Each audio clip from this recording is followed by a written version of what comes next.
including colossal bubbles that might hold missing clues to the formation of galaxies.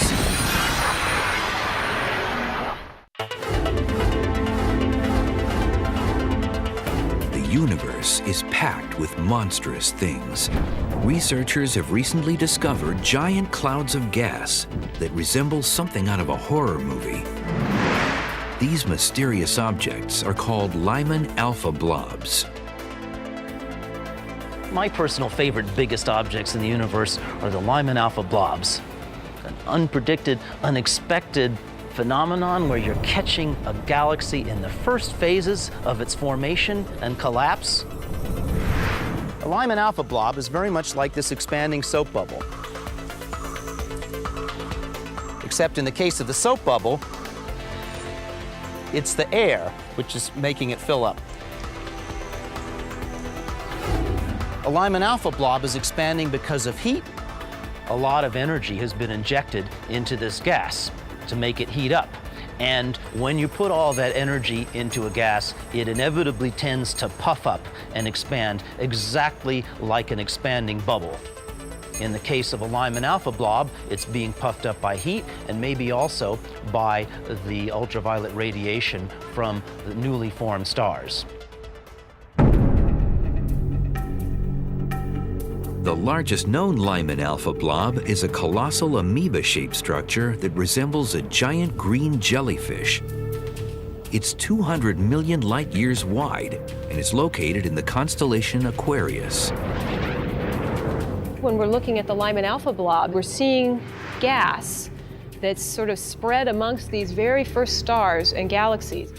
It's kind of an amorphous shape of about 30 separate little blobs inside of it. It's very large and very massive. The whole structure is about 3,000 times the size of our own Milky Way galaxy.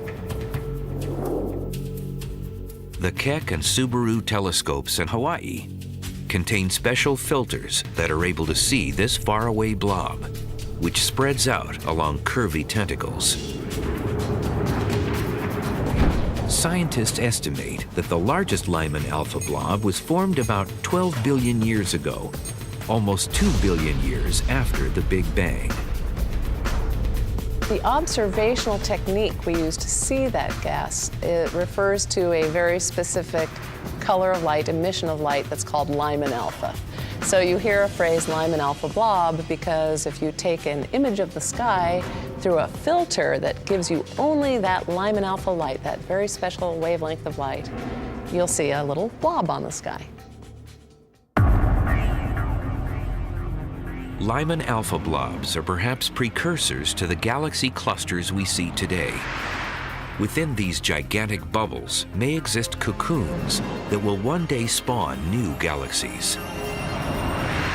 The Lyman alpha blobs are probably a fairly special, short-lived phase in the evolution to creating a galaxy. I would expect that most of them are going to collapse and form young galaxies in the next 100 million years or so of their lives. So it's a special phase just when a galaxy is beginning to pull itself together.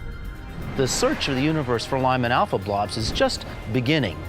We'll undoubtedly find many more of them and even perhaps some larger ones in the future. Stay tuned.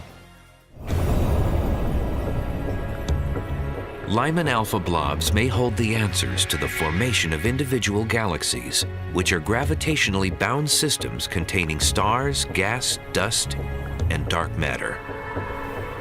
At least 100 billion single galaxies exist in the observable universe. They range in size from 10,000 to millions of light years across. Galaxies, these titanic collections of stars, I think of them as cities, having been born in one myself. Not only a galaxy, but also an actual city. A native of New York, where everyone is crowded together. Galaxies are sort of how matter has organized itself in the universe.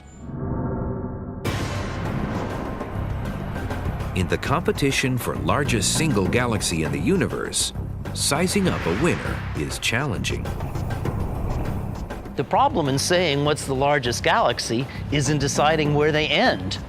galaxy does not have a sharp edge. It just gets thinner and thinner as you go further out. It's exactly analogous to saying, where's the end of a very large metropolitan area? Where's the end of Los Angeles? You can go out 50 miles and you'll still find a fairly high density of suburbs.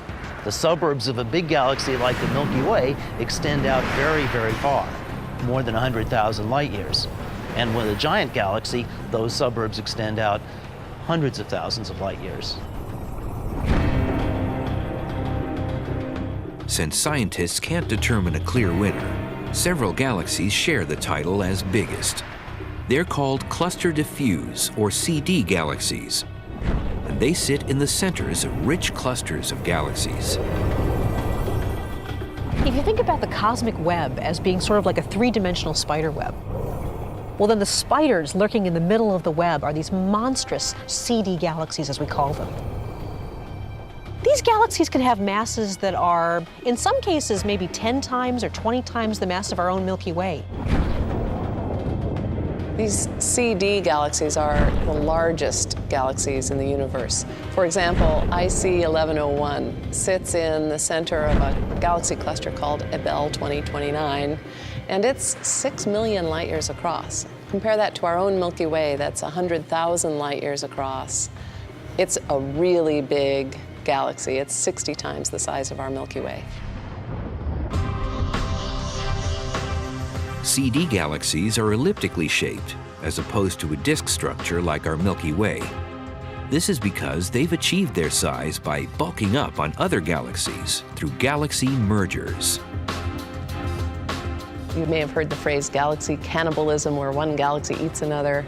That goes on all the time in clusters of galaxies. So sitting usually down at the very center of a massive cluster, you'll find one big galaxy. These CD galaxies have so much mass that they are the 800-pound gorilla wherever they are. You see little galaxies maybe orbiting around them, but basically it's eaten up everything nearby.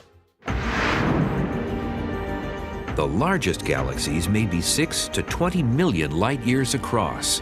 However, there are other objects even larger. They're called radio lobes. Stretching out from both sides of a galaxy, these immense structures are actually hurling jets of charged particles that emit radio waves.